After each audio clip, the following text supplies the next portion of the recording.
Good morning mga kapsat. So nandito lang ngayon tayo sa rice field. So we're going to load the rice field for the next trapping. But instead of using the traditional method like this one, like the kalabaw and the araro, we're going to use the kuliglig, which is a small little machinery. Not the tractor, but only the kuliglig. So let's go. Alright, so let's go over there. You see that manong at the last part of the field, the one that using the kuliglig. That's the kuliglig. As you can see, the mud is almost to my knee.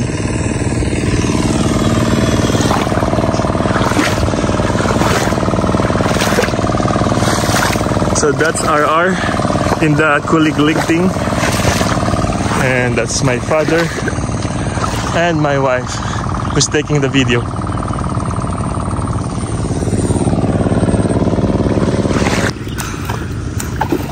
So this is our field.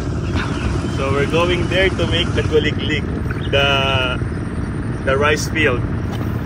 Let's go. So right. Okay, so we are here in our rice field. So that's the thing that we are going to use, the kuliglig.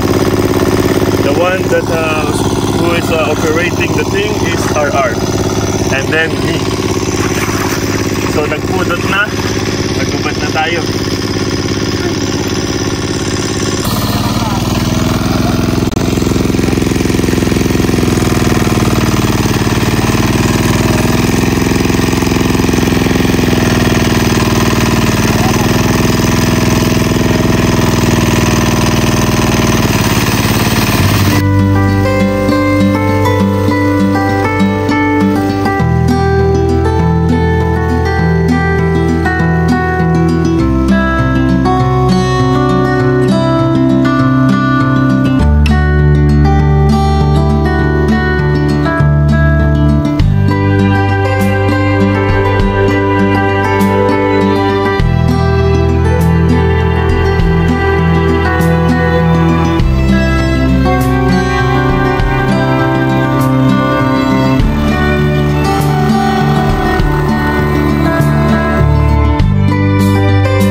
Merienda tayo, makan tayo mga kapsat.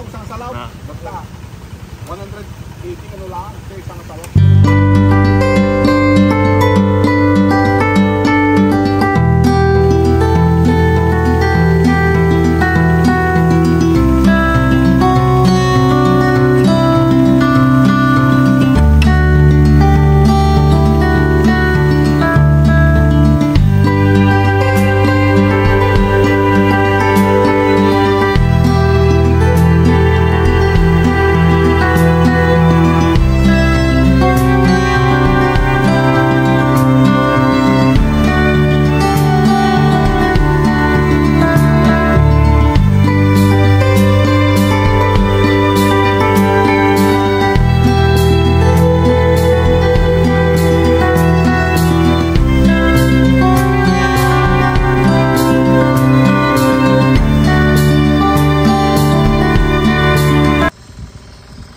sobrang nakaka-tiring yung pagkukuliglig. Hindi talaga biro maging farmer. It's not easy.